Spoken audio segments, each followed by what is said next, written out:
Paris is kind of in many people's heads, many Americans' heads, Yeah. a fictional place.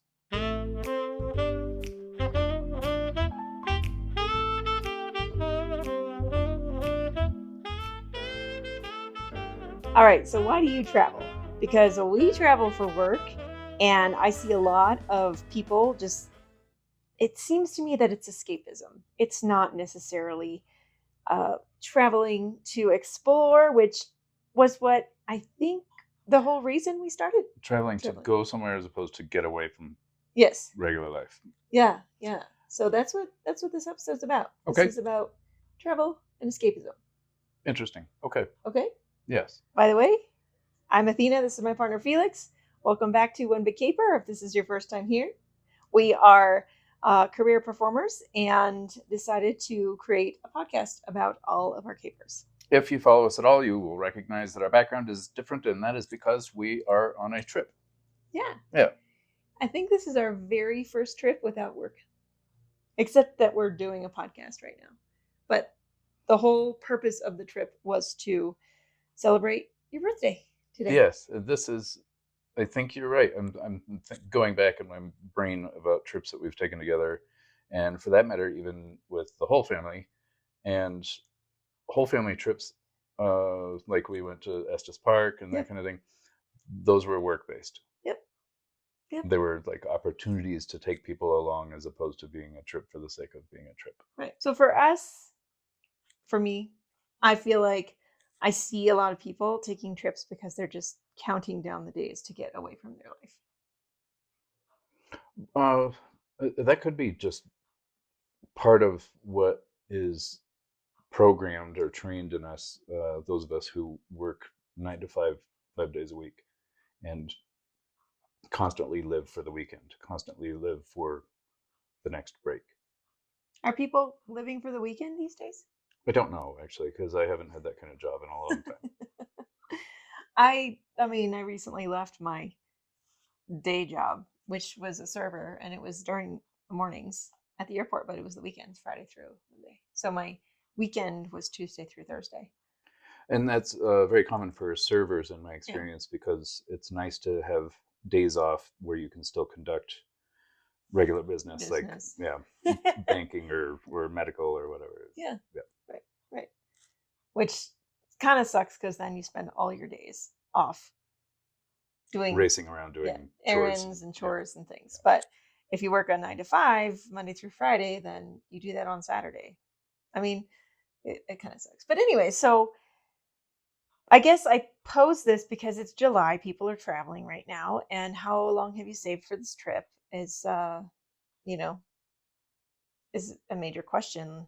I think that there's a lot of travel vloggers and bloggers out there that all they do is travel because that's what they wanted to do. And maybe some of them saved up money to make it happen or to kind of start it. Yeah. I mean, because if they're smart, being sponsored by the places they're going somehow, like a hotel. I wonder, so that's interesting. That brings up something I was thinking about very recently, which is the whole, and we talk about this a lot, and I don't want to introduce a disruption to where we're going, but I wonder if that's one of those things where the dangers of monetizing your hobby or turning your passion into work come into play. Yeah, that's a whole different podcast. That's a whole different podcast. That's interesting because I travel a lot for work, and I intend to be doing that more again. Finally. Finally, it's been 3.5 years. Yeah, I haven't traveled. I've done some fairly long distance, I suppose, like overnight trips, but all within the state. Mm-hmm. I have not had that experience where the travel part became work. In fact, I like travel, and for you, it's exhausting. So we've been on some pretty long distance trips. Yeah. And you're not very fond of the getting there part, or for that matter, getting back part. Yeah, traveling sucks.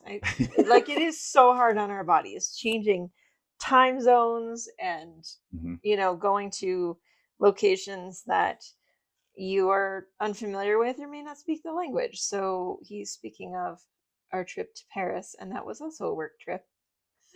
Kind of. It was deductably. Oh, we It totally was deducted expensible. that. Yeah. But that's because I was going for the showgirl reunion, and And I was at least introducing myself to some French performers. right, Yeah. right. So there's always been work involved. This is the first time that we've gone somewhere with the intention to actually be to vacate. With a destination, not an escape in mind. Mm-hmm. We're not escaping anything by being here. No. We've come to soak our bodies in natural hot springs and Yes, we came to heal. yeah. Yeah.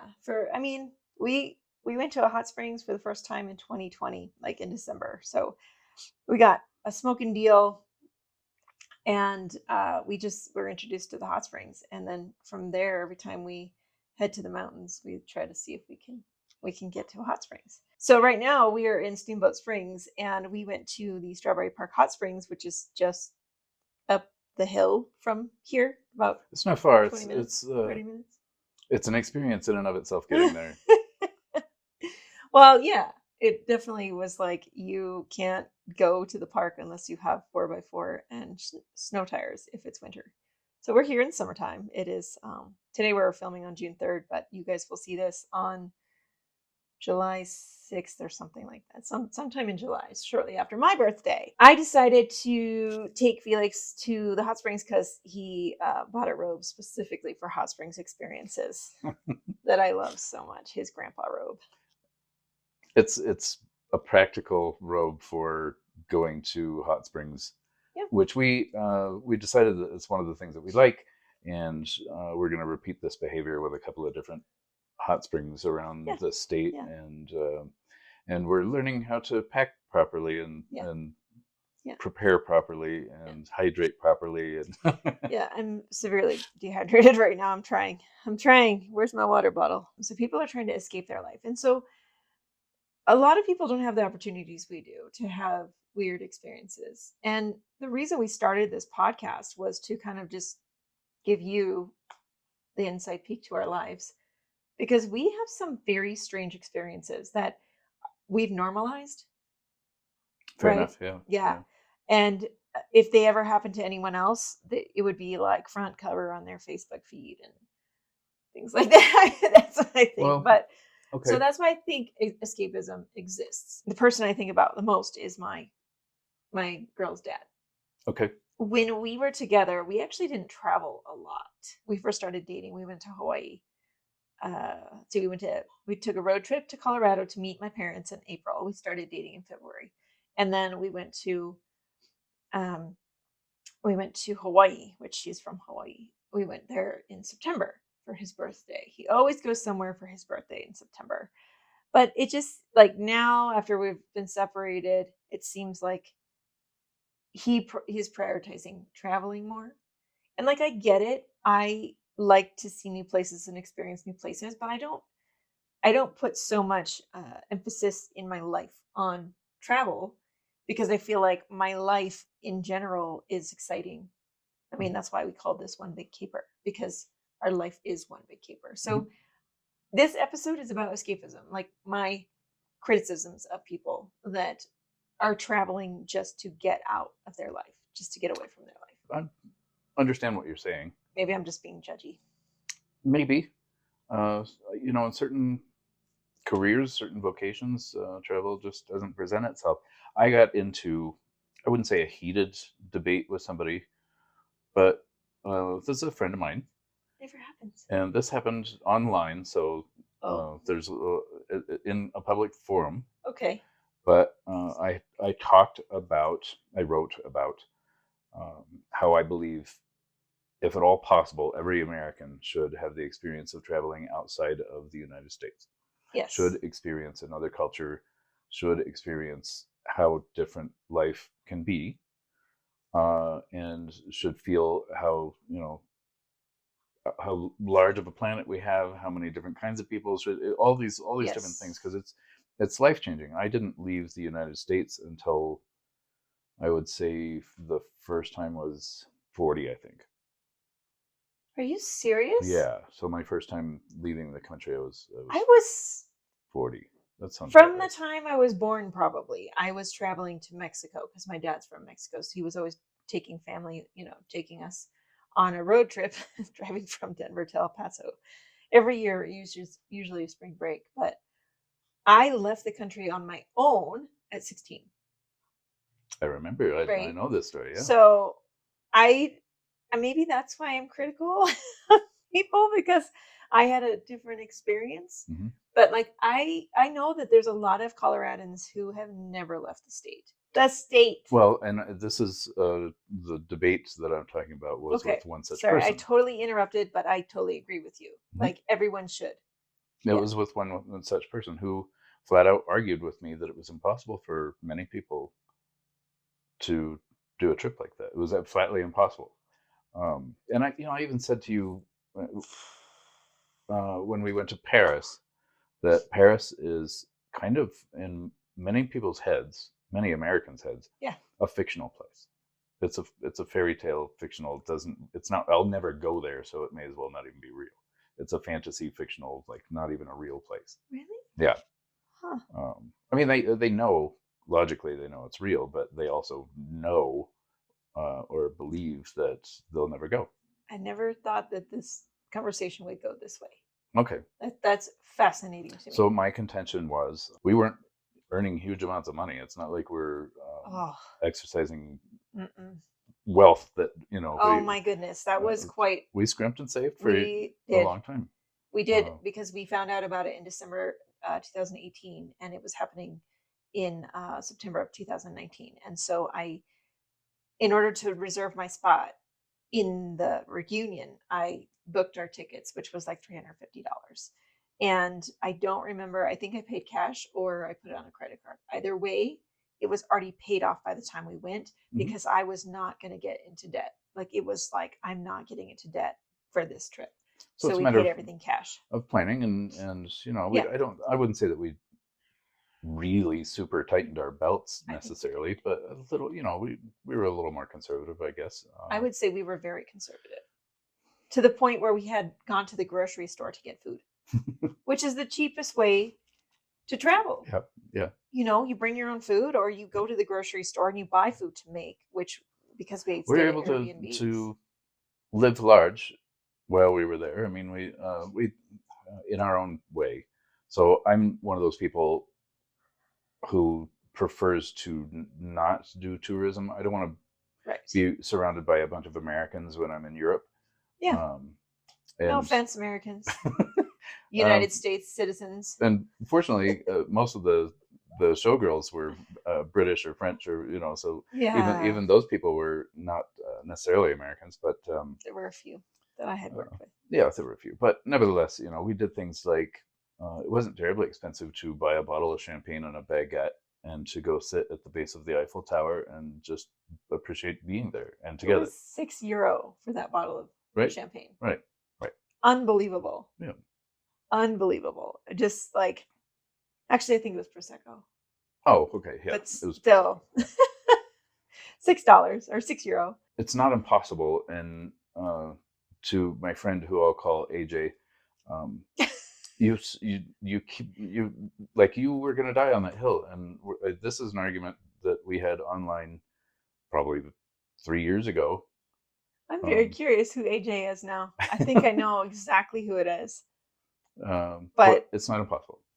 And it's so crazy that you're bringing that up now, because our next episode is about values. Okay. Yes. So, wow. I do value new experiences. Like, I'm not saying like no one should travel. I think people should travel. I think people should leave their home state. They should leave their hometown, at least, just to get a taste of what life could be like. It's similar to an expression or a sentiment that I hear all the time, which is everybody should at some point in their lives wait tables for 90 days or 6 months or whatever. I hear that all the time because people who haven't are often the people who mistreat servers. Yeah. I value travel as much as I just sent my oldest to Paris or France and Spain for spring break, and her dad and I 50-50'd it. We saved money for her to have spending money. Mhm. And we paid the monthly tour fee that was, we only had 6 months to do it. So I think it was like $300 each because it was 6 months. And while that, like a couple weeks before she left, the youngest came home with a paper saying that her language arts teacher was going to take a small group of children to Italy next spring break. And I said, because what's crazy about it is that she did a huge paper research on Italy the prior year in 7th grade, language arts history. They took all like 3 different classes and combined this paper to work on. And she said, Mom, I want to go to Italy. And that was like, oh, okay, yeah, someday you'll be able to go. And then she came home with this. I said, you're going. Manifestation. Yeah. And so we went to the info meeting and we signed her up literally like 2 hours after the meeting because we had a whole year to pay. We had just finished paying off the oldest trip. And now it's $150 a month each.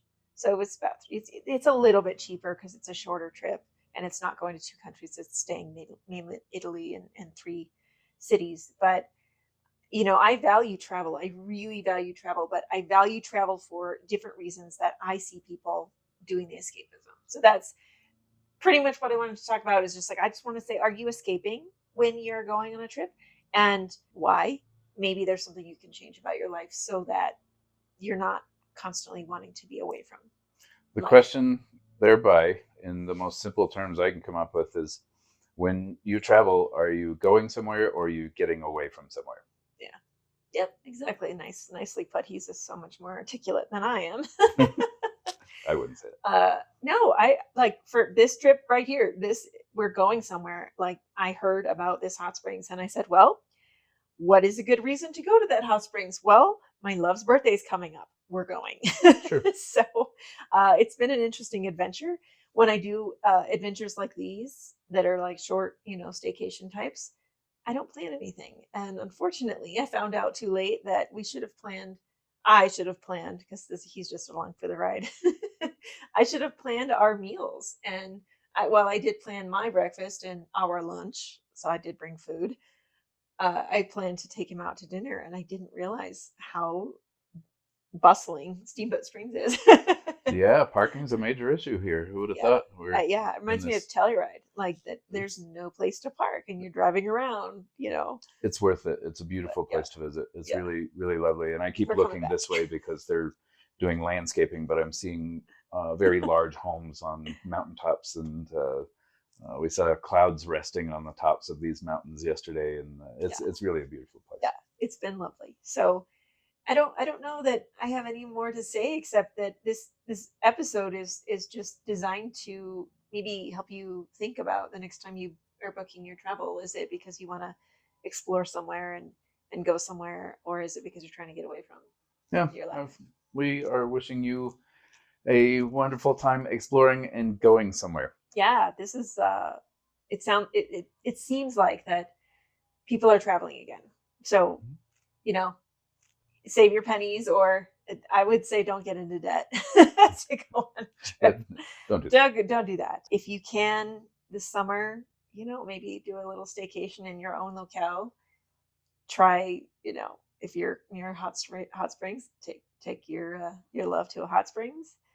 Your family to a hot We're springs. also going to publish a small series on travel, because that's one of our big topics, and we intend to include tips and tricks and hacks and ways to scrimp and save and make it happen. So stay tuned for that. I think we'll intersperse those.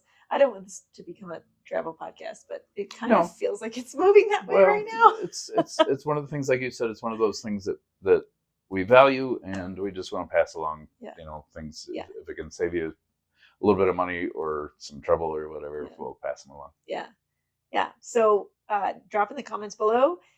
Do you travel for work? Do you travel for fun? Do you travel to vacate your life? Did this episode inspire you to change your intention when you're traveling? or even just booking that traveling experience. Don't forget to subscribe and click the notification bell and get the updates when we post a new episode, which is fortnightly, every 2 weeks. Fortnightly. Who talks like that? Thank you.